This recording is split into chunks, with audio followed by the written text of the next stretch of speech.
What's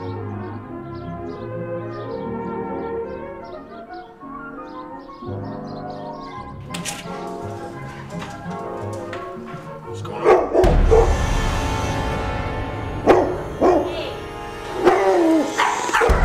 I don't think she likes your camera, dude.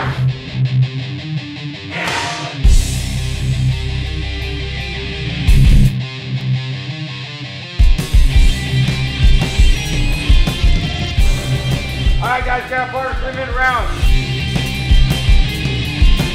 The best of the best come down here and get better.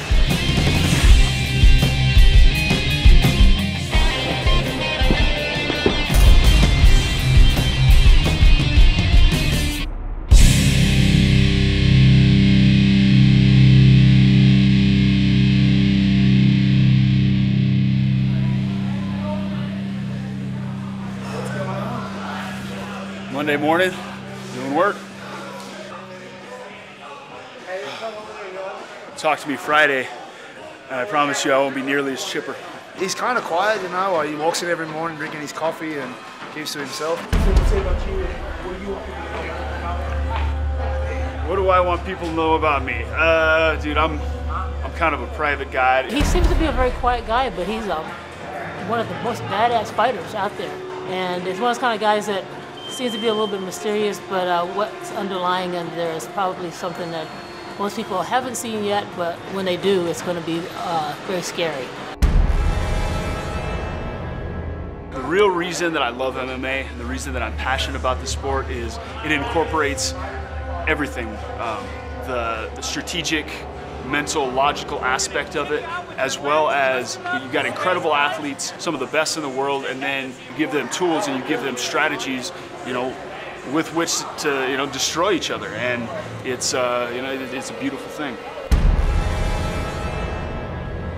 He's real quiet until he gets in the cage, and then he just lets it all out. You know, that's why they call him the natural born killer. You know, gets in the cage, and then they get to see him kill people. I think the first time I sparred with him, I was like, oh, I've met him. You know, he was kind of a skinny guy. You know, didn't look like much, but he kicked me right in the face. And then I had a new respect for him. I was like, oh man, he's not as nice as I thought he was. By coming in here and sparring with each other every day, we are basically on the cutting edge. We're constantly evolving and constantly coming up with the next move, the next counter to that move. And you know, that's you know, kind of what mixed martial arts is these days. It's an arms race.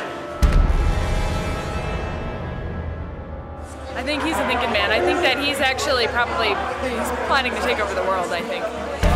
You really never know what's on his mind. I often think that he's thinking negative, evil things, such as trying to take over the world. Like, he's more of a Stewie. Attention world leaders. I have 137 nuclear warheads trained on every capital city around the globe. The world is now under my control.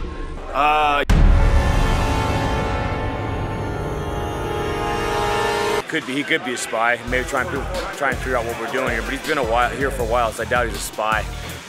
There's probably some spies trying to figure out Carlos Condit here at the gym. It's fun to have a guy like Carlos who's a veteran in the sport, that the sky's the limit for him. I'm super excited to be a teammate of his. I'm super excited to train with him. And man, I'm pumped for where he's going to go in the sport. We got her, and at the shelter they told us she was about 4 months old or so. Big puppy. Like, okay, it should be a medium-sized dog. And we lived in an apartment at the time. And we took her to the vet, and they're like, nah, she's about maybe 2.5 months old. She's gonna be a giant, which caused some problems at our apartment complex. He's definitely one of my favorite fighters to watch. So even before we were teammates, I got to watch him a lot and study him.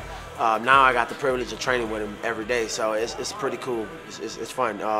He's a new dad. He's definitely, you know, he's a great person. He's a great teammate. This is Owen.